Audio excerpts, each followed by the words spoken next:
talk to you, the regular Joes.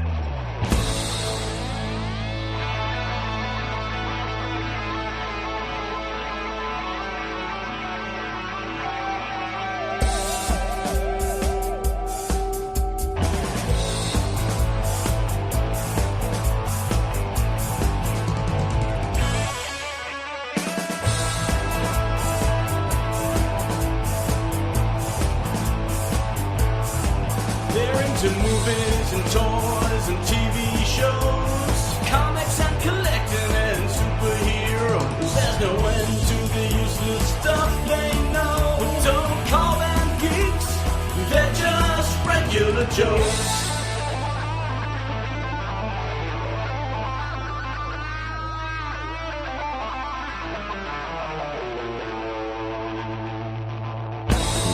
Welcome to the Regular Joe's podcast. I'm Dave Pisani. I'm Barry Kay. I'm Todd Pleasant. I'm Derryl DePriest. And I'm Brian Mix. You know what that means. Full house. We have no prep whatsoever. We brought in the big guns. Back, baby. Everyone's here. It's my fault. You missed us last week. I was traveling. Sorry. That's why. And I just got back yesterday. So that's why we decided to do a no prep episode, which is always the most fun because we get to talk to everybody. We'll be your huckleberries. Yes. What's ironic is that implies that there's prep for other shows. I was thinking exactly the same. I was going to let that go. Are we going? Are we sticking with the idea? That's not true. We sometimes watch stuff. Sometimes we do prep, yes. Sometimes we watch stuff we like. Sometimes stuff we don't like. Sometimes Todd makes us watch stuff. Okay. Yeah. Exactly. All right. But so how's everybody what were doing? we just jumping into? We were like talking and said we should be recording this. Furiosa. Right? Have you seen a good movie lately? Brian says Furiosa sucks. Don't waste your time. Yeah, it was a razor thin plot line and then a whole lot of CG explosions, which really disappointed me because this guy's famous for not doing that. Totally famous for in-camera practical effects. And again, maybe if you wait till it's on television on a smaller screen, you won't notice it as bad. But yeah, it's funny. I just read somebody wrote, "You must see this on a big screen." It must have been the VFX guy. Big CG explosions and a lot of work in the volume too, I would say. My son unironically said he thought it was Chris Hemsworth's best performance. Did you not get that? Because that's what Joey told me. He definitely. I don't trust anything Joey family. says. I know. He liked that crazy hot dog movie. Joey is a bit of a movie snob, but what's her name? Anna Taylor Green. ATG. She Joy Green, Austin Brian, Okay. Brian Austin Green Jr. She says she has 3 or 30 lines in the movie, and I believe it. I think 30 might be a lot. Might be overstating it. Yeah, she stares a lot in the movie. I like Mad Max, but I have zero interest in that. Did you like the last film? Oh, very much. I did, yeah. I really liked the last film. Okay, and I think I watched it like 3 times now, which for me, that's a lot, and I thoroughly enjoy it. I have not seen anything in a preview in this that makes me excited. No, I say many times that the adventure movie is only as good as the bad guy's plan, and that's Thor is the bad guy, and he has no plan at all. It's a random stuff. The movie's just random explosions and. The trailer just reminded me of more of the same from the last movie, too. It was just a lot of cars. That was on the other day, and it's like, it's not not cars, trucks and explosions. Yep, that was more of this. And I saw her on Colbert, and she said the director, because Colbert was saying the young girl that got to play you looks so much like you. It was amazing casting. He goes, oh, no, the director had a knob, and he could make it. He had a knob. It was 30% me, 70% her. And as the movie went on, he could turn that knob, and the special effects guys would change her face to be 70% me and 30% her to transition. Really? To me. Yep. That's how AI works. Yeah. That's horrible. There's a guy, like you said, there's a guy who likes practical effects leaning in too much to stuff that's... I sat through all the credits to see if the special effects car credits were longer than the special effects graphics credits. It wasn't even close. Yeah. It was 5X, the special effects, the EFX people. It's like those Planet of the Apes movies. It's all CG. Yeah. It's just an animated film, my wife would say. In a utterly random aside, I watched it. There was a series. Was it Netflix? Dark. Did you ever watch? Did anybody watch Dark? It was a German series that was dubbed. Really, I saw good. the stats. There's only been one viewer, and it's you. But go ahead. Not true. Okay, it's actually extremely well regarded, but there's parallel storylines with children and then themselves as adults, and the two storylines are parallel. And the adults and the children were like dead on for each other. And I read an article where they were talking about how they did this, and it was eyebrows. That the thing that we key in on is that like are the eyes and by matching shaping the eyebrows so they were perfect, you got the rough facial shape, but having the eyebrows perfect matches, you knew instantly who you were looking at without realizing it. And it was just that was one of the visual cues that we use, because we grid faces, and that was when it was just really interesting. Mad Max good, Furiosa not so good. Yeah, it doesn't get me. So to get ready for Furiosa, I went back and watched Mad Max. That is a rough movie. That is not a good the first movie. one. The first one is the first one's boring. The first Road one Warrior is is where it gets better, right? You really could only have Road Warrior and be fine. Yeah, I mentioned this a couple weeks ago. Horrible. They've totally messed with the timeline too, because like I said, you know what? You know why? We had this discussion a couple episodes ago. It's not 15 years ago from Fury Road. It takes place over 15 years. That's why you could see Max in this new movie. Yeah, and he's in it. It takes place 15 seconds. The movie spans 15 years. No, I'm saying the promo for this says 45 years after the fall. The young Furiosa is separated from her family. It's in the one of the promos, and that's what I'm saying. How is it 45 years after the fall? That doesn't make any sense. So, but then you go back and see it. It's in there. It's in the online trailer. Promo, to be honest with you. So if they want to do another movie, they should remake Mad Max. That's what they should do. Well, then you can watch it guilt free, and it'll be peppy. Looking at the box office, they may not be making another movie anymore. Yeah. I'm curious. You were talking about. I think it did over Memorial Day weekend. It did $34 million, $32 million. The Garfield movie did $31 million. But there's nothing else out to take your kids to right now, which is probably. Yeah. Do you think there's going to be another movie this year? Okay, is there a movie that will break 100 million this year? I think it'll be Deadpool. Has there been anything else? Deadpool's going to win the year for sure. I think. Yeah. They said it's the highest pre-sale of any R-rated movie ever. It's Beetlejuice. Beetlejuice has got a shot. Although I thought the same thing of Ghostbusters, and I was wrong about that. So Ghostbusters just crept up on us, though. It was like I feel like they didn't do a real good job getting that promoting that. But I feel like that's true about everything coming out this year. Like by this time of the year, we usually are like really excited about a bunch of big summer releases, and I'm excited about Deadpool, and I couldn't even tell you what else is coming out. There's been a lot of hype about Deadpool. Maybe Beetlejuice is trying to it's not the same. The tail of the writer's strike? Is this that we have, like, you see what I'm saying? Are we in the tail end of that we're dealing with, like the absence of we're going to see a bunch of small films because that's what they could crank out, as opposed to the bigger productions that were stalled? Most of the stuff we're seeing now was in the can before the writer's strike.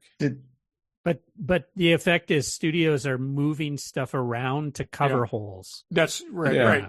And because of that, the promotion stuff isn't lining up as well as it. The box office stinks. These are $200 million movies that are just not doing it. Dave, did you see the article about the Mission Impossible? Yeah, I had that on my list. Yeah, that was on my list too. A sub malfunction that's cost them $25 million.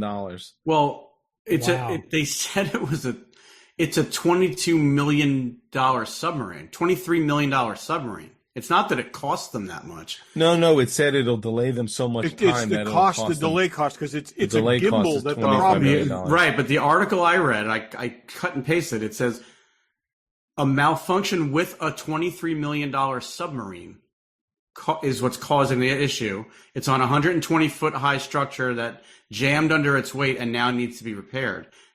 My article didn't say it's costing them that much. The article I is- read said the delays will cost 100. So maybe my article's wrong then. No, but- maybe one of them's wrong because this is, they got AI writing this crap.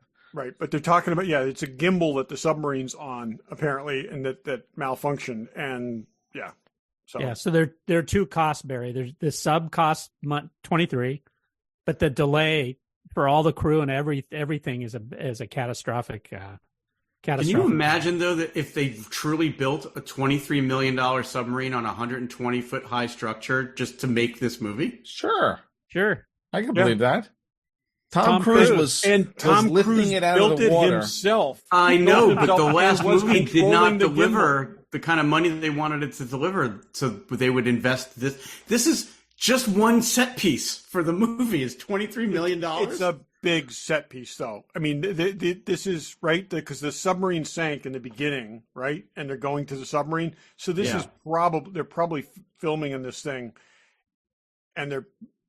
Yeah, no, I enjoyed the hell out of the last Mission Impossible movie. I really did, but I'm just shocked that they're actually even making the final piece. Tom Cruise is the producer, right? They do whatever he says. It didn't make enough money for that. Yeah, I'm curious. We talked about this before. I'm curious about the, so there's box office. Now there's box office. Then there's,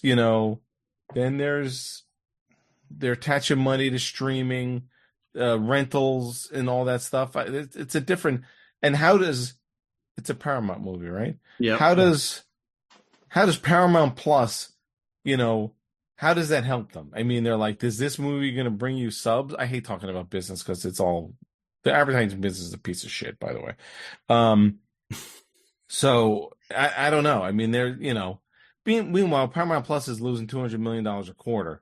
So it's like, what's the difference if Tom Cruise? Right. So let's just keep merging it with other services to see if we can become profitable. Why not? I doubt any of you guys watch Welcome to Wrexham. Do you? No. I want to watch it. I watched a movie called Welcome to Rectum. No. Welcome to Wrexham is a soccer show about a soccer. Yeah, Ryan Reynolds owns the soccer team. But Ryan Reynolds gave McElhenney, who's the other owner, a part in Deadpool. And so they're showing clips of him working on Deadpool, which was little circles of their faces and everything else blurred out. And it was just them, and every other word was beeped because they can't show anything. And they just were on the set, walking around through the set, talking about the show, and bleeped everything. It was hilarious. It was just beep, beep, beep, beep, beep, and these little tiny circles that were in focus. Everything else was blurred. That's funny. Great. But that movie's getting so much hype from everybody. Yeah. It's probably the thing that needs hype the least. And yeah. Yes. Yeah. Yeah, but it, and I'm expecting it to be really good. But boy, if that movie doesn't deliver, It's over for movies. Okay. Yeah, it's okay. I'm not going to say that. I say it's impossible for it not to deliver, but they made a bad Harley Quinn movie. So, yeah, it made several bad Harley Quinn. No, movies. but I'm saying the idea was, Harley Quinn can't miss. We're going to make a Harley Quinn focused movie, and that was terrible. So I saw the trailer for the new Joker movie while I was at Furiosa with Lady Gaga. It's a musical, apparently. Yeah, I knew that. I knew it was a musical. I wouldn't even watch the trailer for that. It's called Joker Face. It was, and it was a trailer for a movie that's a musical without a single song in it, which is why I didn't know it was a musical, because there's no songs in the trailer. Did people like? I think the normals like that Joker movie. Did anyone actually like that movie? I liked the movie for what it was, but it's not it's not a Batman movie. It's basically an alternate reality kind of take on Joker. I don't need that at all. Yeah, it didn't do it for me. Yeah, I liked it like you did, Todd. Same. It's just a standalone, in universe thing. As a standalone, I didn't mind it so much, but now that they're making it an ongoing story, I don't know that I care. Seems very full of itself. That it's kind of like a it's like a take on the king of comedy with De Niro in it. It's like an homage to King of Comedy, but De Niro is also in it, and it's just I think the regular Joe's review was, if you see this, don't have any razor blades or sleeping pills at home when you get home. That sounds about right. I mean, yeah. I also Heath Ledger was a great Joker, no doubt. But to me, the Joker is like Jack Nicholson and back. Like, I think of Cesar Romero. This was just too dark and serious for me as the Joker. And I'm not a Batman comic reader, and I know that my idea of the Joker isn't what Batman comic readers want, but I don't know. There are as many interpretations of the Joker as there are Batman. And if you love Batman, you got to make room for that. And this was one of them. And it's not my favorite one of them, but it's pretty impressive. It is. So, yeah. All right. So DC. I wasn't going to the commercial yet. Damon Lindelof is doing a Green Lanterns series called Lanterns, so it'll be more than one. It looks like. There's a whole universe of them. Yeah, and James Gunn said this is pivotal to where they're going with the DC universe, which is interesting. And one of the writer from Ozark is on the writing team. Yeah. They have to make Ryan Reynolds have a cameo in this. And he would do it. I'm sure he'd do it. Getting back to Welcome to Wrexham again, they were showing a. Oh, I'm sorry. We started off with that. Sorry. I'm going back to it because it references the Green Lantern. They were showing a preview of the new sports bar they're building, and the Green Lantern movie with him in it was running on all the TVs. In the that's funny. Oh, that's funny. He's got a good sense of humor about it. The best Green Lantern thing ever was in Deadpool. The end of the time travel thing.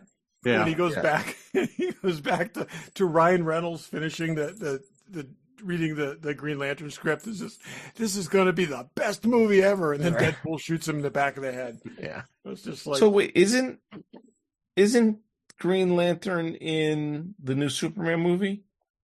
Nathan Fillion's playing somebody. No, that's not. Who's Nathan Fillion playing? I don't know my Green Lanterns, but there is a Green Lantern in one of these movies. Okay. There's a lot of Green Lanterns. Yeah. So is he playing Guy Gardner? He could totally play Guy Gardner. He totally could. That. I don't remember. And that would actually be, yeah. He's getting a little old, but still, he could do Guy Gardner. Oh, Guy Gardner was gray around the temples. Wasn't he? Oh yeah. So I think that would be awesome. That would be really funny. I think I like more of what Damon Lindelof has done than I've disliked. So I think some people hear that name and it just get a negative connotation across the board. But his Watchmen series was great. Obviously, I'm a Lost beyond fan. Great. It was, yeah. I recently he is playing Guy Gardner. Sweet. That's good casting right there. Yep. I want Batman to show up just to punch him. That's all. What's hilarious about that is on The Big Bang Theory, Sheldon relented that they didn't let him play Green Lantern in the movie originally. Oh, really? Oh, yes, that's funny. Yes, that was years ago. Nathan Fillion, a rogue like Nathan Fillion couldn't play Green Lantern, so they got this other guy. Yeah. In his prime, he could have been Hal Jordan. I don't know the difference. Barry, you were going to say something? No, I was actually just going to say, so I sat down over the weekend and I finally watched the 4K Aliens Blu-ray from the special edition version, the longer cut, from beginning to end. And I remember we talked about it a little bit, and there's been a ton of reviews, and a lot of them are negative. Mm-hmm. I actually, so I'm going to start with the sound. The Dolby Atmos soundtrack is like mind-bogglingly good. So that alone is worth watching it. I did not have a problem at all with the transfer. I thought it looked great. It does look like it was made yesterday. So they did take it, whatever film grain was in there. I get it. Oh, really? It's So gone. is it too bright, the whole thing? I don't think so. No, they actually color timed it. It's a little bluer. It's a little greener and grayer than it was because it was a little too blue in the Blu-ray transfers, is what all the articles said. But I thought it looked incredible. And I did not get any Uncanny Valley anything. I really thought it looked amazing. So I just thought I know we talked about it and I said I hadn't watched it when I got the disc, but I did finally watch it. Between the sound and the cleaned up visuals, it was an amazing experience. How about the dropship crash? What does that look like? It looks like a rear projection screen, just like it always has. Yeah, that's what I was wondering, if they cleaned that up or they didn't enhance apparent. any of the effects, but they color timed it and they just cleaned it up to 4K, which took out a lot of the grain. So you don't see film grain anymore. Interesting. I feel like it should be a little grainy, but I don't know. It looked amazing. So that's my short review. You know who's amazing? Fanboy Collectibles. There you go. All righty. In stock, X06 data. It's in stock if you need it. There's diamond busts, I think, of some of our favorites. Moon Knight, Todd? You need a Moon Knight bust or statue? John Wick. They go together. Moon Knight and John Wick. There is a very awesome looking sideshow premium format Superman. Did you guys see that? And like taking off. Really cool looking. That's really sweet. Cool. I don't even know what I wrote here. Deadpool and Wolverine Iron Studio statue. That looks really cool. Speaking of Deadpool, what I really like, not that I'm necessarily a fan of the movie, but did you see the Howling Werewolf 1/3 scale? Yeah, that looks amazing. That looks amazing. That's really cool. If I had one werewolf in my house, that would be it. But you don't see a lot of things that's all fur. The eyes look really cool. A statue. That's very cool. But they got everything you need. All that stuff and more. Pops and Sideshow and Kotobukias and Hot Toys. There's all kinds of Hot Toys coming out still. Hasbro, they got Hasbro stuff. They got weapons and helmets and what else? Barrel? What else they got? Weapons and helmets and all kinds of that high end Marvel Legends and Black Series prop replica stuff. All that good stuff. So check those guys out, fanboycollectibles.com. Check them out at their store in Newtown, Connecticut, like many of our listeners have. Tell them the Regular Joe sent you. We talked about several people have recently said that. So check those guys out. All right, so you mentioned that you don't see things with fur very often. So believe it or not, I'm going to use that as a segue. Good. It's the 2000s. There shouldn't be any of that. Anyway, go ahead. Anyway, I don't know if we're planning to do what's in the box or not, but I want to show you guys something I picked up since the last episode, and it is covered in fur. Oh, you got it. My Regal Robot Wampa puppet replica, which is covered in fur.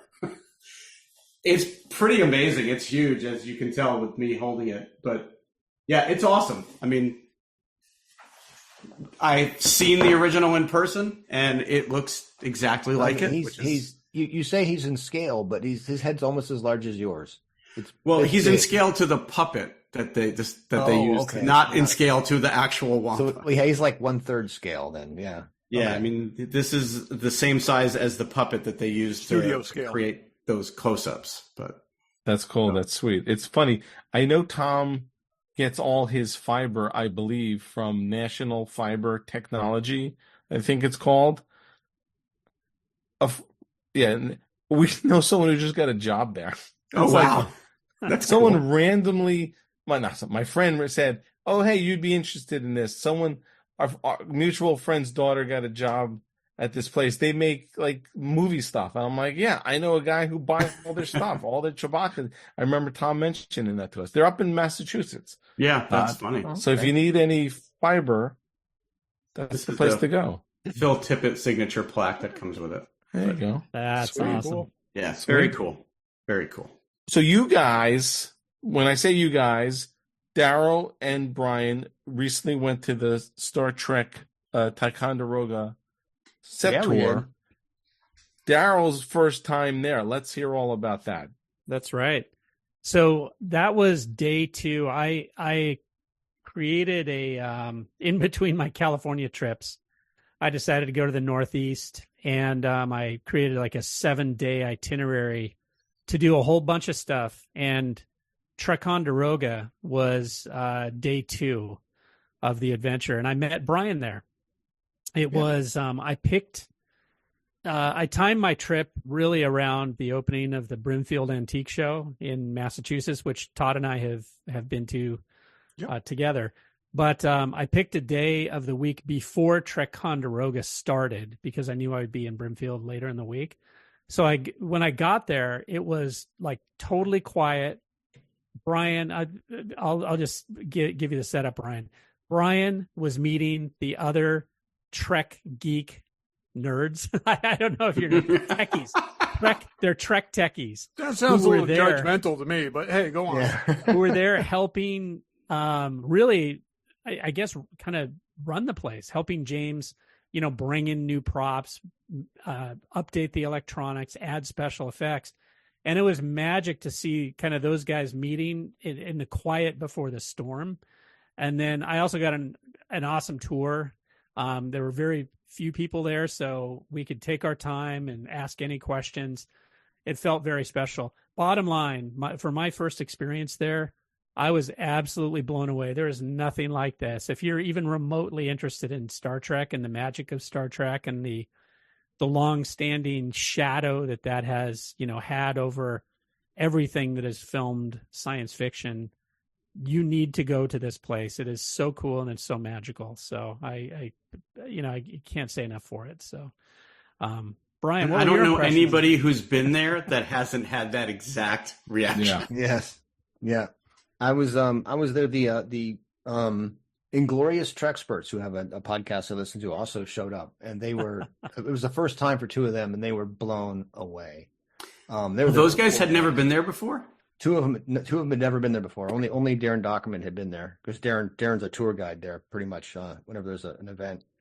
And he leads the Shatner tours as well. It was a great event. We installed a couple new blinking light things. And a couple more wall comms before the show started. And then Clint Howard, Walter Koenig, and Jonathan Frakes showed up and did tours. So you were there for that whole Trekonderoga weekend? I was there also? for the whole thing. Yeah. In fact, I even did a presentation on my tricorders at the nice Ticonderoga convention. Yeah. And Clint Howard had a story that I got to repeat. He was a little kid, so he doesn't remember a lot about Star Trek, but he remembers this. They brought him in and set him down on the Thessarius set, and my friend Dave built that little red, white, and blue the stoplight, the yellow, red, green stoplight thing that he touches and runs the ship for. He built one of those for him to stand next to, and he had his picture taken. But they brought him and they set him down, and they were still shooting on the bridge, so he was on his own little set off to the side, and it was dark, except for the lights over there. And he remembers clearly that when they finished there, the people walked across the set into the darkness, and they all came out of the darkness, the actors and the cameramen and the director, to act with him. I mean, that was very emboldening for a little kid. Interesting. That's cool. All these adults are coming to me so I can act. That's his big memory. Oh, that's cool. Walter Koenig. He must have been. How old was he? Like 6 or 7? Yeah, 6. I think he was 6 or 7. Yeah. Yeah. Yeah. Walter Koenig basically just bitched about Shatner. I thought he was over because he said he was over it, and he was gonna turn a leaf. But no, he was. Yeah. It is just that's what he does. Yeah, walking on the set, he's like, "Oh, this was where I stood," and then Shatner stood in front of me, so I couldn't see, the camera couldn't see me. What he was saying on the tour. Frakes is Frakes. He's awesome. He had a couple stories. Have you heard the Riker action figure story? Have you guys ever heard him tell that? When he was think so. When the action figures first came out, he went to his convention. He's like, okay, I got to get me a Riker action figure. And he's walking up to the table, and they're saying, it's Picard is $20 and Worf is $15 and Data's $30. And there's a little sign on the side that says, buy 2 action figures, get Riker free. I said that put it all in perspective for me. I don't feel that. I bet you that had more to do with the fact there were probably more Rikers. I think they were I think they were overpacked. Yeah. Yeah, they overproduced Riker. And I always liked Riker. I mean, what do you think is? Well, this was first season Riker. Remember, this is early, right? Oh, okay, that would have been the before the Playmates. That were the Galoob figures. Galoob. Yeah. Okay. What's your favorite? He was pretty next gen redundant character first season. So,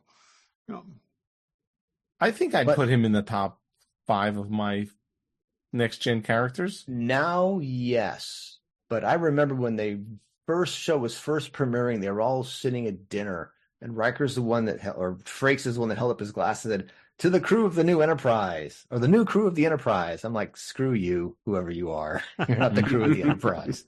I really disliked him to begin with. They also started with the idea, and this is from the history book, they started with the idea that he was going to be like the action star. Okay. Yeah. And Stewart was going to be the sage expert on everything. And Patrick Stewart would have no part of that. And so they didn't know what to do with him. And so you see that very much in the first season. So pre-beard Riker was just weird. Yeah. Post-beard Riker got better. If shit goes off the rails, it's Riker's fault in that first season. It's like, oh, Tasha Yar's dead? Yeah, guess who was there? When he started directing, his first impressions of directing the show was, God, we are assholes to directors. Yeah. There were so much shenanigans going on the set. They couldn't get anything done. Apparently, later, of course, Patrick Stewart was very conservative at the beginning, but by the end of the show, him and Worf were doing World Federation wrestling moves on set, pretending to be wrestling characters and wrestling on the set. And he said it would like normally, you say speed, and the camera comes up to speed, and the guy says ready, and you go action. He says they would say speed, and we're still wrestling, we're still joking, we're still everybody settle, and we're still yammering, and then it says action, bam, we're in character. It drove directors crazy. This is very much like teaching middle school boys. I just want to say. Well, that's the sort of the director of the week kind of thing. It's tough to. It's tough to sort of get in with everybody. The weekend finished off with James showed up with his new Batmobile. Oh, yeah. I sent you guys pictures of that. That's awesome. It is stunning. And he spared no expense. I mean, did he get it from those fiberglass? He did, whatever, and then guys? completely reworked it. Because he got it and went, oh, this is not right. This is not right. This is not right. And the arch that goes over the top of the center, he completely remade because theirs is too high. Because when they sit in the seat, they want people to see, where Robin sits, but you can't see where Robin sits on the original car. And he just, right down to the symbols on the doors aren't stickers. They're metal signs that are screwed to the doors. Oh, really? So his are metal plates with screws to the doors. So I built him a light fixture. It was just 5 blinky lights for the mobile back computer on the dashboard, which ran for about 5 minutes before it burned up. Yeah. Oh, really? Yeah. The LEDs are pulling a little more current than the circuit board could handle. So I just reworked that, though. I'm sending it to him tomorrow, so it'll be fixed. Oh, that's cool. The Batmobile was awesome. Stunning. Just stunning. Is there anything he's not into? It's all 60s. Everything TV 60s is what he's into. He wants to build more pieces of the Bridge of the Jupiter 2 now as well. He's really into the 60s. Oh, God, that would be so cool. Jeez.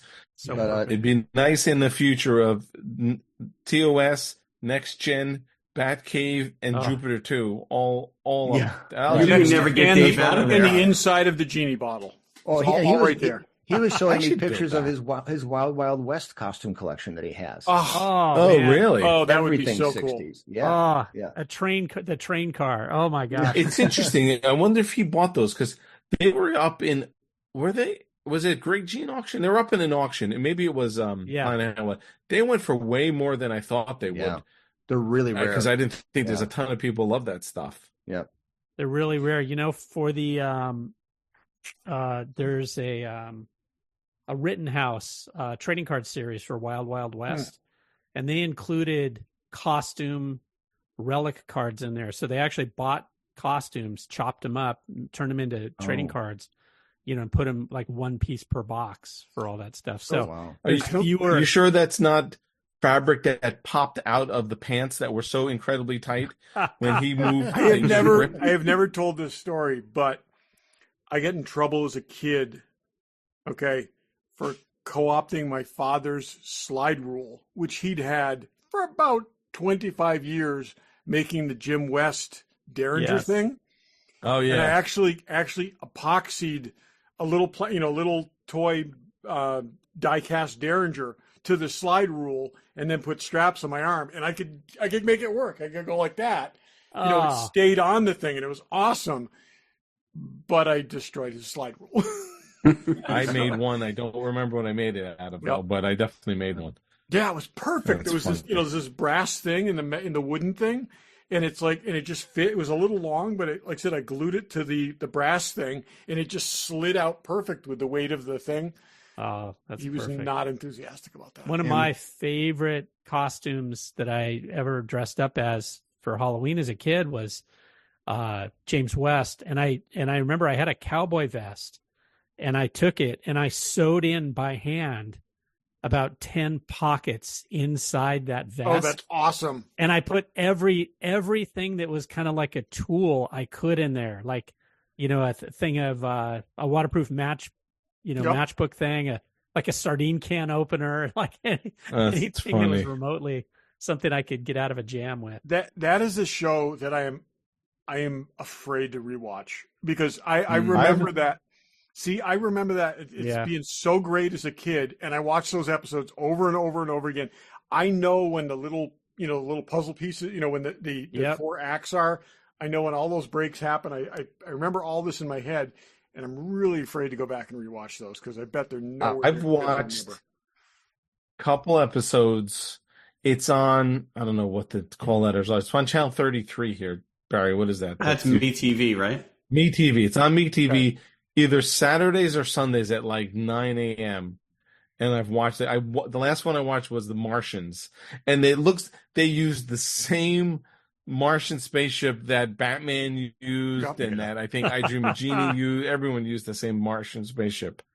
But it's of its time. Shocking to none of you, I'm sure, but I've never seen an episode of that show. Really? Oh yeah. See, it's just that. I saw the crappy Will Smith movie, but I never saw an episode. Yeah, I know I haven't seen all of them. I'm certain I have not seen all of them. Yeah.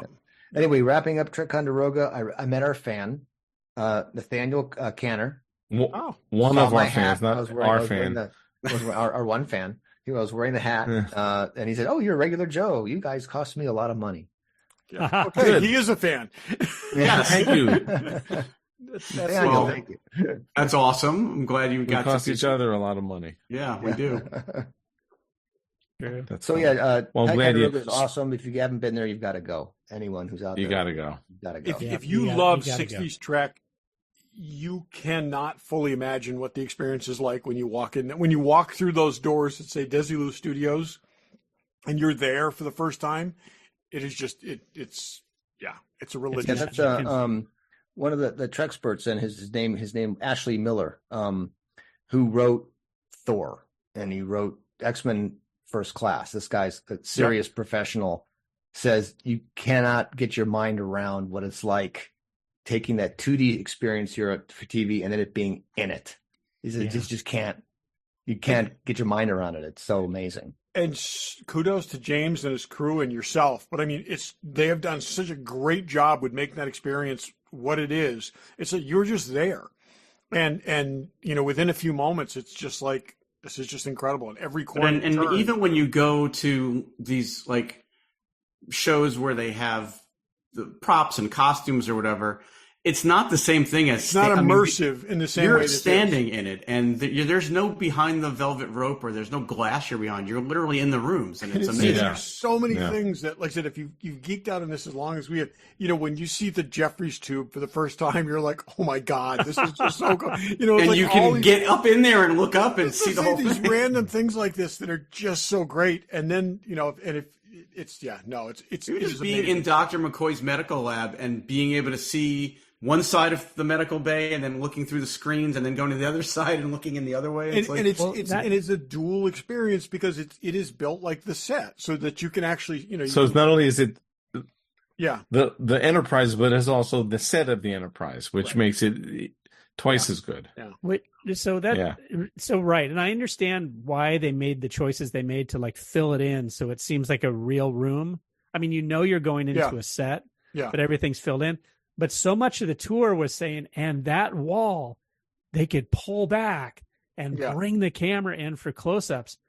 I almost wanted to see that old Panavision camera or whatever they used, like, kind of right there. Because I knew I was in a set. I knew I wasn't on the real Star Trek Enterprise. I'm in a set recreation.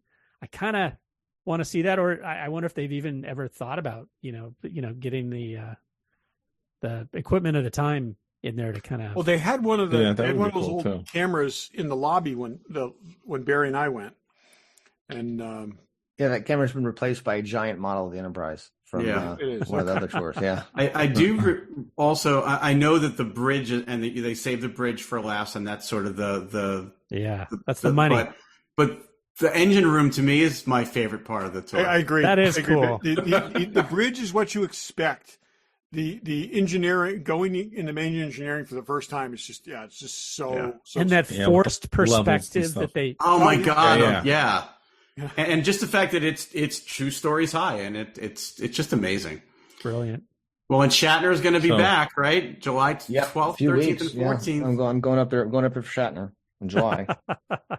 Make the trek, and believe it or not, there's a whole resort nearby that you could also go to. It's not only in Lake George. It's only 45 minutes. Lake George, and go see Fort Ticonderoga. Yes, it's a couple hours. It's totally worth it. Amazing. It's different kind of history, but it's real history versus sci-fi history. But it's cool. I've been there too. Yeah, we went there with the kids. It makes a great. Derryl, was there anything else on your Northeast tour that is of note? Day one, I stopped in Rochester, New York. That's where I went to grad school. I spent 5 years there. Acquiring a lot of G.I. Joe collections when I probably should have been working on a PhD, which I never finished my PhD, but it reinforced my desire to go into the toy industry. But Rochester has what's called the Strong National Museum of Play. And you may not recognize the name of the museum, but I think everybody has heard of the Toy Hall of Fame. And every year they get a ton of press for toys that are inducted into the Toy Hall of Fame, and that's run by the Strong, and it's housed there. And they have up on their second floor they have an exhibit to it.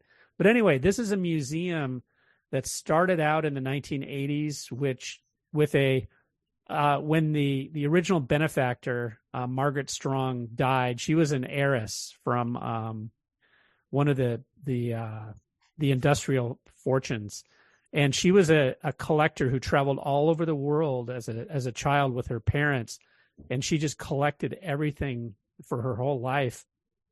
And she never had any kids, and when she passed away, she left a huge untold millions in fortune and her collections, and the money went to fund a museum for all the things she liked.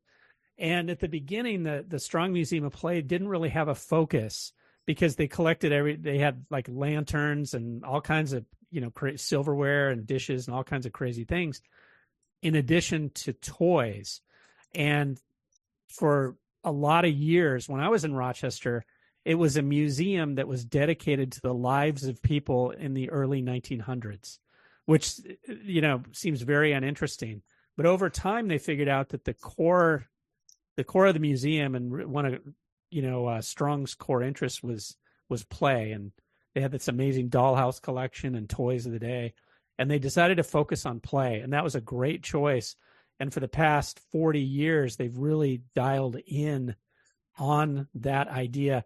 This is a massive museum that's dedicated to like every aspect of play you can imagine, and they have an amazing, massive toy collection. I kind of leveraged my experience at Hasbro to get a behind-the-scenes tour, so I got the archival tour, and it's like the Library of Congress for toys. Wow. I don't know how much I can say, but I saw, how they store things, their archival methods. We were able to talk shop like that, and I came back with some ideas. And this is an amazing museum for anyone who loves toys, who loves play.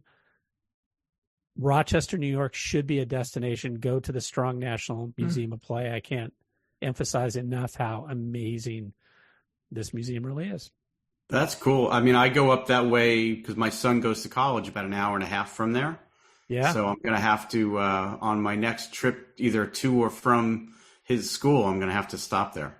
Yeah. I think it'll be well worth your time. Cool. Then I finished, or I continued my journey on. I went to the Brimfield Antique Show, got a lot of cool stuff. And then on Friday, I met with a gentleman that Todd and I had interviewed in the past for our JoeCon presentations, a designer named Bob Hudson, who worked at Hasbro in the 1970s as one of the designers of the Adventure Team. And he designed a lot of the great Adventure Team vehicles that we love. Based on the interviews that he conducted with us and the other designers from the time that he brought together, Todd and I built two successive presentations we did at JoeCon 2017 and 2018, which we're reprising at the upcoming Dallas G.I. Joe Fest. What is the actual name? Dallas. It's coming up in June, Yes. June Yep. 22nd, 23rd, I think, in Dallas. Todd and I will be there reprising these presentations. But Bob continues to amaze. I took him out to lunch, and he brought a whole giant portfolio of art, some of which we had already seen and scanned. And there were a bunch of new pieces in there with unused Adventure Team concepts that he shared with us. That's and we're cool. Such wow. a great guy, and so interesting to talk to him. And he clearly loved what they were doing, and at the time. And my favorite story was the helicopter winch. You remember that? Yep. So they wanted to add a winch to the Adventure Team helicopter, which they were, again, these things came down to pennies. And he was told that he could add a winch, but it couldn't cost more than 2 cents. And he figured out how to add a winch for 2 cents. And it's one piece. Wow. It's a clip. It's a clip. But it's brilliant. And It's so brilliant. But it So works. they clipped it on. They designed the spindle as part of the structure and made this clip. And so the clip and the string didn't add more than 2 cents. And 50 years later, they still work on the toys that we have in our collection. And we had a blast as kids playing with these things. Super good guy. Really, really interesting, and contributed mightily to a lot of stuff we love. Darryl, I looked it up for you. It's the Dallas Fort Worth G.I. Joe and Action Figure Show. Just rolls off the tongue. June 21st to 23rd. Yep. At the Grapevine Convention Center in Grapevine, Texas. Oh, sorry, I was laughing while you said that. Grapevine, Texas. Yes. What's the convention center? Oh, I just closed the website. Oh, don't worry. So it is the Grapevine Convention Center. So we'll see everybody there. June, Google it. Google it, Todd and I people. are How far? It's not far from Dallas, I'm guessing, obviously. No, I think it's really close to Dallas, yeah. Like when we went to Dallas, it was in Plano. We've been to a lot of parts of Texas. Yep. So Todd and I will be there. Cool. We'll have some new things to show. It'll be an amazing time. And I finished up my kind of buying trip. So I also bought some Star Wars and G.I. Joe while I was there for all the toy shows I do around the country. But I finished up by going to Philadelphia on Sunday. So I couldn't go to our friends in Connecticut because I was traveling during that time. So I couldn't stop. But I ended up in Philly. I went to the it's called the Philly Non-Sports Trading Card Show. So it is all about non-sports cards. I collect, cardboard, we call it. And I went to the show. I was really hoping to find a set of Mars Attacks cards. Not that I can afford it right now. But, I wanted to see if anybody had a set for sale. Nobody did, but wow. I ended up buying a whole bunch of other stuff like Superman 66 cards to fill in my set and wacky packages and stuff like that. It's a pretty cool show, and people definitely bring the goods. But I think I'll try and go again and see if I can find a Mars Attacks set. I want to keep beating the bushes for one. I don't have a vintage one. I don't either. I have one of the reissued sets, but I don't have a vintage one. Yeah, I've got all the reissued sets, and I feel a conspicuous absence. So it's going to bug me until I get one. Of course it does. Of course it is. So that was like the ultimate, kind of toy geek play pop culture trip. So it was a heck of a good time. That sounds great. It's quite the trip. I can't wait to retire. I know. I'm right there with you. Well, I made it a business trip, Dave. That's the way you do it. You don't really retire. It's your new business. You sell toys. Nice. Yeah. Buy and sell. Exactly. Exactly. It's funny. I don't know if we all grew up in the 80s. The 80s were formative years. There's so many 80s things coming back. I just saw today. There's Beverly Hills Cop 4 is coming out on Netflix. I don't know if you I actually saw the trailer. It looked kind of funny. I swear to God, everyone talks about Tom Cruise. Eddie Murphy looks the same, like for the past 20 years. He has not. Yeah, I watched the trailer too. He doesn't age. I think that looks funny, and it's got interesting people in it. But thankfully, it's on Netflix, so we don't actually have to. They also made a Bad Boys 4. I know that was more of a 90s thing, but still. That's coming out like this week or something. It's coming out soon, Something. I guess I got to see Bad Boys 2 and 3 then. I think those movies are fun. I wouldn't go to the movie theater to see them, but and there's also on Hulu. There's a documentary about the Brat Pack, not exactly in the genre, but Andrew McCarthy actually directed it, and he interviews all the people. I'd watch that for free. When we were on vacation last year, Maria read Andrew McCarthy's book, and she really liked it. Yeah, it's all about the making of all those movies. Yeah, so we'll see. I love me some St. Elmo's Fire, that's for sure. Yeah.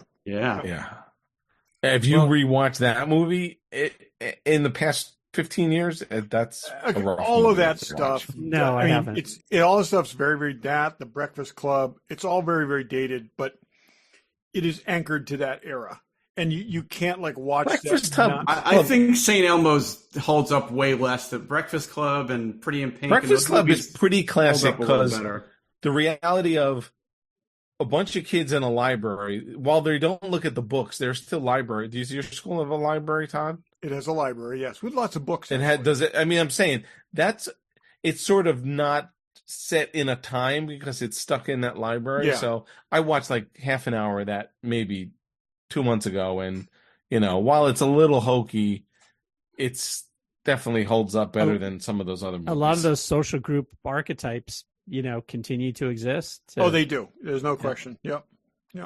Those clicks. If you put those kids in the library today and took their phones away, then it'd be the same movie. Then they'd be forced to talk to each other. Yeah. If they were in detention, they'd probably take their phones away. Yeah, you're right. Yeah. Cool. So I'd watch All right. that. Speaking of Star Trek, we were talking about the Star Trek Zeptor. I just read this week. Well, Trek Central, if you trust Trek Central, says that Simon Kinberg is in talks to produce a reboot Star Trek movie franchise set decades before the 2009 movie. Said to show the creation of Starfleet and first contact with alien life. No, I'd rather see them do a fourth JJ universe movie. I think, though, they want to do something that they can build off of and make more. If they do a fourth, that's going to be a one and done. Oh, that's it. I get that. But we have nothing between Picard and the current Discovery. So there is 800 years of history they have not played with yet. Okay? Of future history. They have not played with yet. So you could go forward. You don't have to keep freaking going backwards. And it's just I don't get it. I just don't get it. Simon Kinberg's done some good stuff, though. I mean, oh yeah. Oh no, I agree. I just don't. It think just seems like a good idea. They just feel like that's the easy thing to do, and it comes fraught with so many problems. I mean, Strange New Worlds is walking the line, and they're doing a good job of it. But it's for every episode you get a whole raft of people online saying this can't happen because this didn't happen, and so on and so forth. There's already a couple different interpretations of Zephyr Cochrane out there. Just go forward. Just go forward and leave. I'd almost rather see something between TOS and Next Gen. Which is also an era that yeah. I'm surprised they haven't taken, what's her face, Kelly Garrett or whatever her name is. Yeah, and Kelly Garrett's from Charlie's Angels, but Rachel Garrett. Rachel Garrett. I wouldn't mind Jacqueline Smith being on it, but I think the problem though is that anything that they do that takes place in a period of time that we've already seen, they don't want to make it look like those shows looked. So you're going to end up with a show that looks more advanced. Yeah, you end up with the Enterprise problem. That's what they're doing. They did it with Discovery. No, that's true. I mean, that's what Strange New Worlds is. So it looks way more technologically advanced than TOS in a lot of ways. Well, you got to just bite the bullet on that. Yeah. But that 100 or whatever, however many years between. I'd rather see this plenty there than that Starfleet Academy show. They're gonna. You say that, but there's actually a current comic that's basically Picard's Academy, and it's Picard. At that point in his career, it's actually not bad. And I'm looking at that and I'm thinking, is Tilly in it? What's that? Is Tilly in it? Yeah, no, Tilly's not. Okay, there you go. That's why it's not bad. Doing something like that, and having an established character, would not be a bad, that you don't know the backstory of, would not be a bad thing either. But if you want to go backwards, but it's just like, oh god. I'd rather see Starfleet Academy in one of the eras that we've explored, not in the future, in the 3900s or whatever. Starfleet Academy as a follow-up to Picard, okay? You've got everybody from that era who's the appropriate age, okay? So everybody from Voyager, everybody from DS9, you can bring guest lecturers in all day long. You can follow up with all these characters. It'd be perfect. Why are they not doing that then? Because they love that Discovery crap. I mean, it's like we're gonna have another show with a whole bunch of people sitting around talking about their feelings. But do you know what the best thing about this season of Discovery is? It's Fanboy Collectibles. Only one more episode left. I know. I'm too behind. I watched the one with the Breen coming on. That one wasn't horrible. They were all the Breen. I haven't watched. Frakes apparently directed the second to last episode, so the one you just saw was his, which was not bad. I haven't seen it. Honestly, it's just like I'll get done and I'm like, what just happened? And I just don't care. So maybe we'll get a present. Tilly will get murdered, and she won't have to be on the next show. I'm not going to say anything that's going to give anything away, but shocking in the second to last episode that Burnham puts herself in some really ridiculous, dangerous situation. She does it every week. Yeah, boy, Barry, that was an out-and-out spoiler. I know, right? I can't believe you did that. And she brings her boyfriend along. So that guy is useless. It's like we don't even get to see the cat much.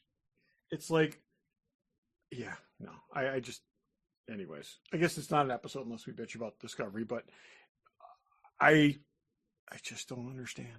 I just don't understand. And we only have one more episode left to bitch about Discovery, Todd. I'm looking forward to it ending. Yep. We'll talk next week. I'm going to have to get caught up before next week because we'll talk about that next week, I guess. We won't be able to talk about the Acolyte, right? That premieres... Acolyte premieres Wednesday. A week from today. Yeah. Yep. And they've already shown 2 episodes to some press, and they did a bunch of fan screenings. And I just saw something tonight that they were inviting people to free screenings. But by the time I saw it, all the theaters were sold out. But yeah, by next Wednesday, it'll be out. Cool. First 2 episodes. I'm going into it cautiously optimistic, like I do all Star Wars. You're not going into it. You're going into it totally on board, no matter what. You're going into I'm not. full-headedly optimistic. I'm cautiously optimistic based on what I've seen so far. Crystal-headedly optimistic. I'm just glad I've watched a lot of the material they've put out, and I think I was telling Todd I thought he was wrong before, and I stand by it. I don't think this is a show about teenagers. Oh, I didn't say teen. I meant young adults. I'm saying this. I don't know because it's doesn't funny. Seem like it. I read an article on Skeleton Crew, and I don't know if we've seen this before, but they described Skeleton Crew as Goonies and Star Wars. Right. Yes, and that's what I'm saying. That's the teenagers. Why would they make This is going to be the 20. Ones? This is going to be the 20-somethings. I'll tell you. They said the same article said the Acolyte is St. Elmo's Fire in Star Wars. Yes, exactly.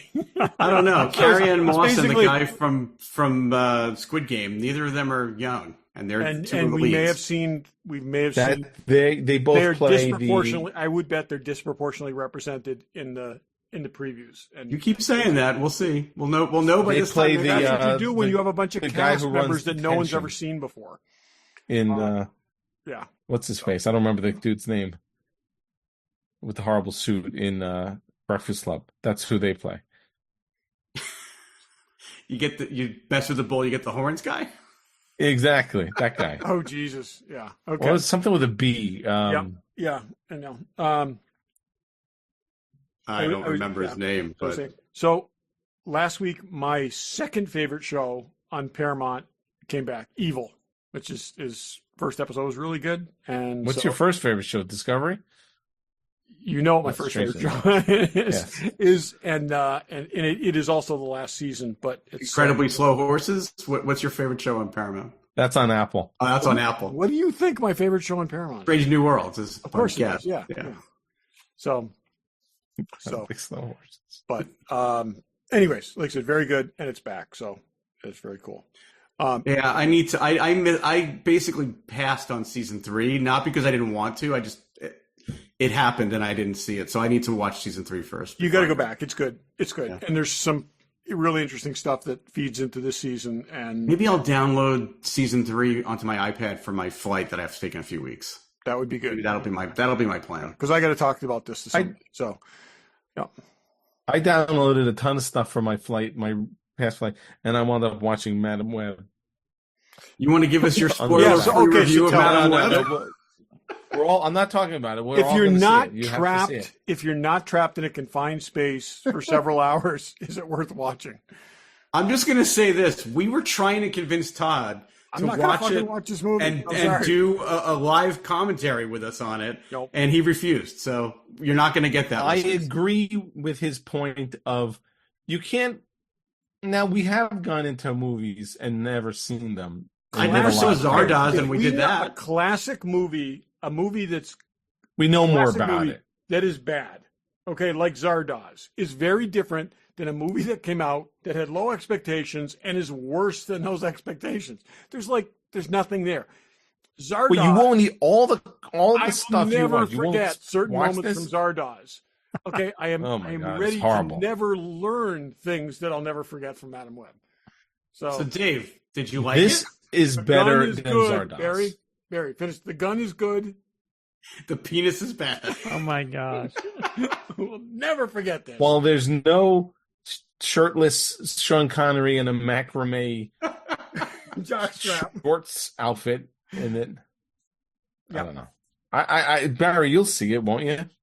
Yeah, I was planning to. I was originally holding off because I thought we were going to watch it all together, but now that we're not, I will watch it.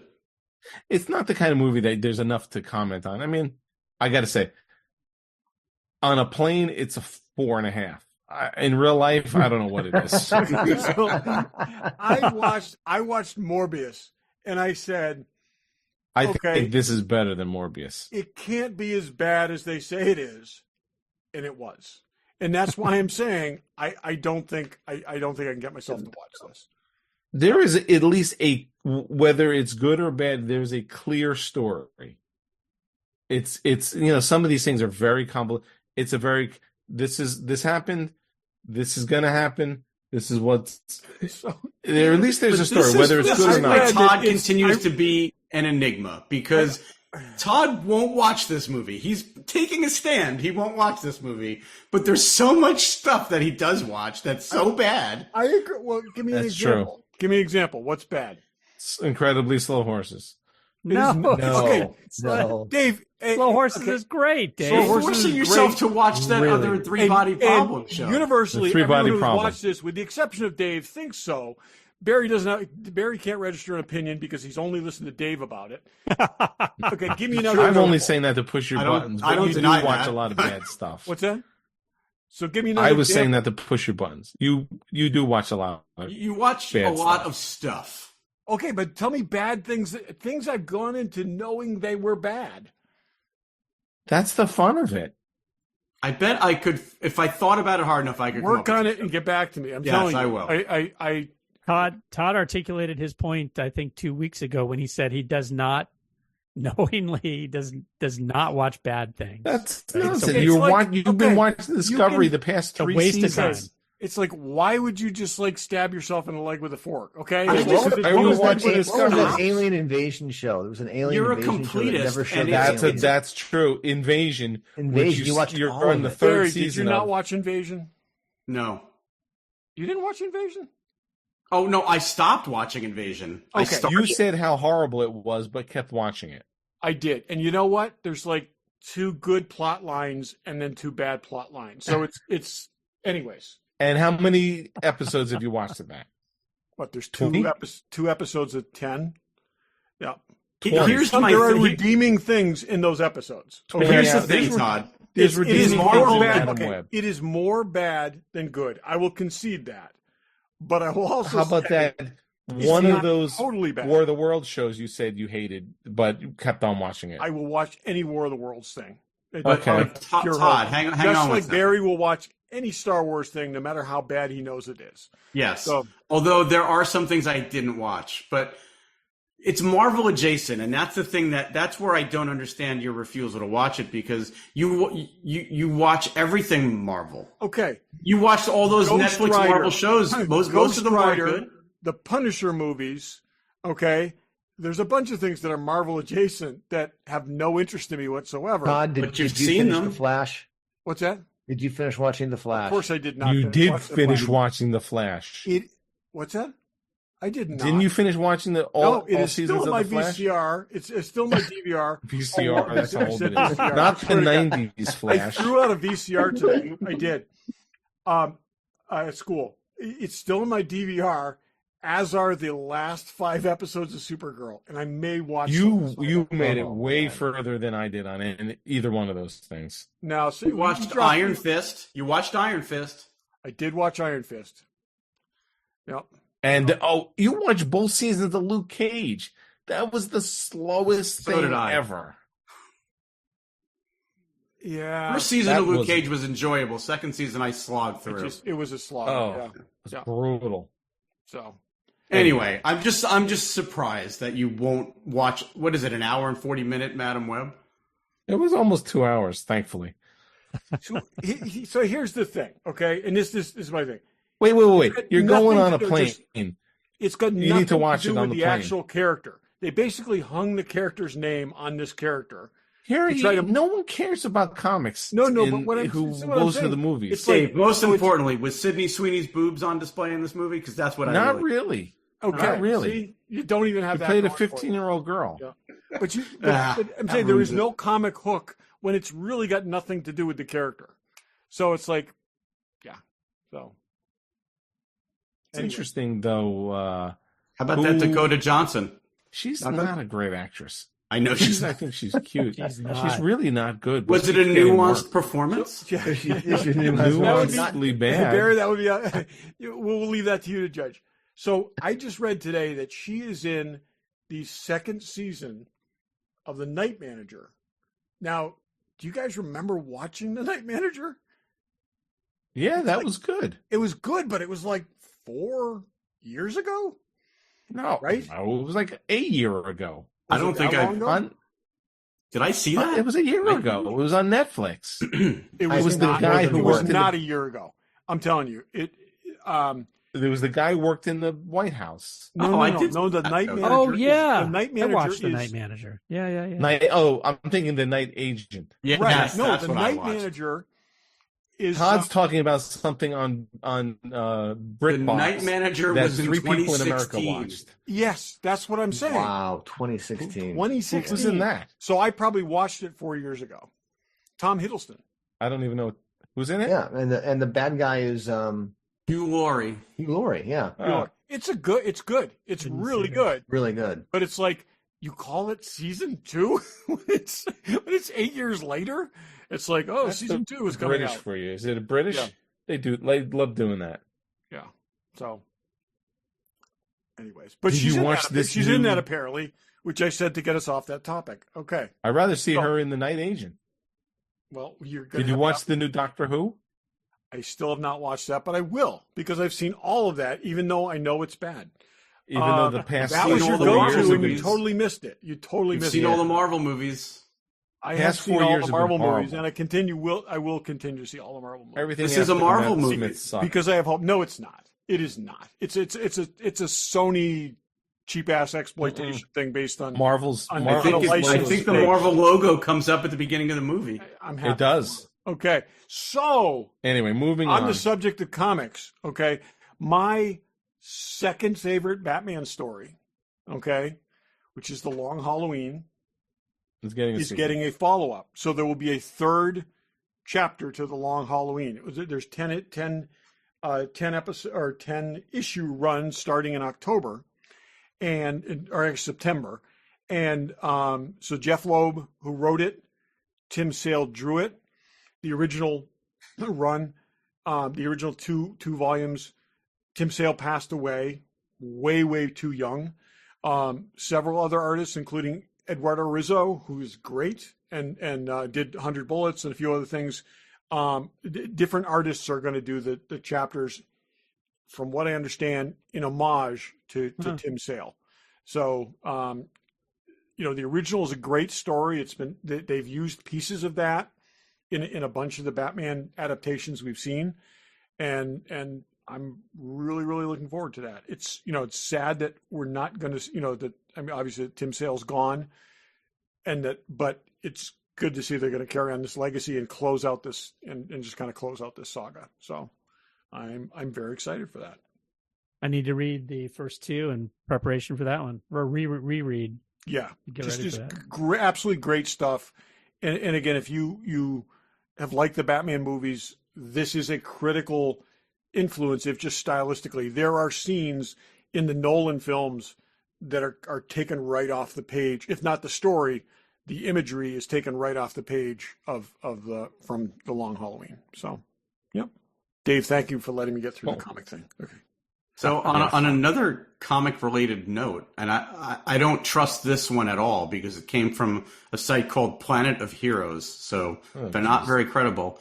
They claim Chris Evans is going to return as Steve Rogers in a series about Steve returning the Infinity Stones.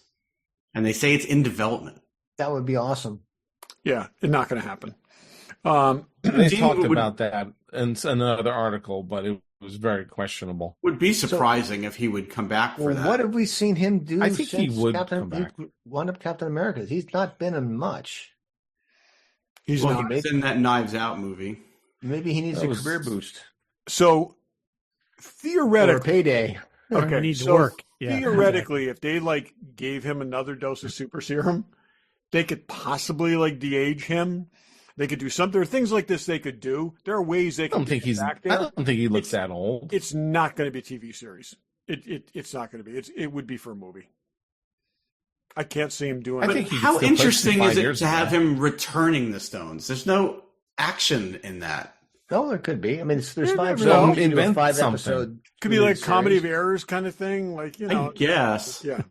Well, I'd be shocked if there was any credibility in this story, but I guess it would be cool to see him back as Cap. But it would also collide with them trying to make Falcon the new Cap, and that Yeah, would there's be that. confusing The other for thing people. is, it's one of those things that you don't want to think about because a lot of bad shit happened that Steve in the current timeline, living with Peggy Carter did nothing to stop. Okay? He basically let Hydra infiltrate S.H.I.E.L.D. He let Tony's parents be murdered. All of these things that he had prior knowledge of, he just kind of sat on the couch at Peggy's house and let happen. Okay. Would you leave the house if you were married to her? Again. No, but he also is such a Boy Scout. He wasn't going to alter the timeline. Remember, there was only one way they could win. One way they could win. Yeah. He wasn't going to alter the timeline. People died. There was all these things. I just, like I said, you just don't want to think about that. So I think they should do a series of him as the old Cap, and just like him, going to Dunkin' Donuts and read playing the newspaper, cards, complaining telling about stories the kids on his lawn. We don't know if he's dead. Did he die? I wonder if they'll show that in this new Cap, because he's still alive as far as we know, as an old man. Yeah. I think that would be awesome. I think him having a cameo, or even an extended cameo, as kind of a mentor, maybe the guy in the chair kind of thing for the new Cap thing, would actually be kind of cool. That they're already, they and Steve Rogers could live to 150. Oh, he totally could. He could with the super serum, and he absolutely could. I wonder whether that he looked pretty old, though. Or whether that undermines Cap 2.0 too much, and I think it probably does. Yeah, you're right. So how old is he? So he went back, in theory, at say 40. Let's say he's 40. He went back to 1950. 48. Yep. So So he's basically 10 years older than he would have been if he'd stayed in his timeline. So he's 110 right now. 50, 75, 40. He's already 115. He's born in the 1920s. He was born in the 1920s, but but I'm saying older. when he went back, so he's 10 years older. If he went back to see Peggy, he gained 10 years. He was 40. That's what I'm saying. He gained 10 years. He'd be 10 years older. And say he went back to 1945. So right now, he's about 110 years old. Yeah. It's pretty good. He's a spry 110-year-old. Well, when you've got super serum running through your veins. This is true. Yeah. This is true. All right, we're back. We had a little technical difficulty there. Yeah, so world just ended here. We're having some problems. So thank you guys for joining us. Brian, Derryl, thank you. Always a pleasure. And thanks for listening. Thanks for listening. Thanks for listening. Thanks for listening.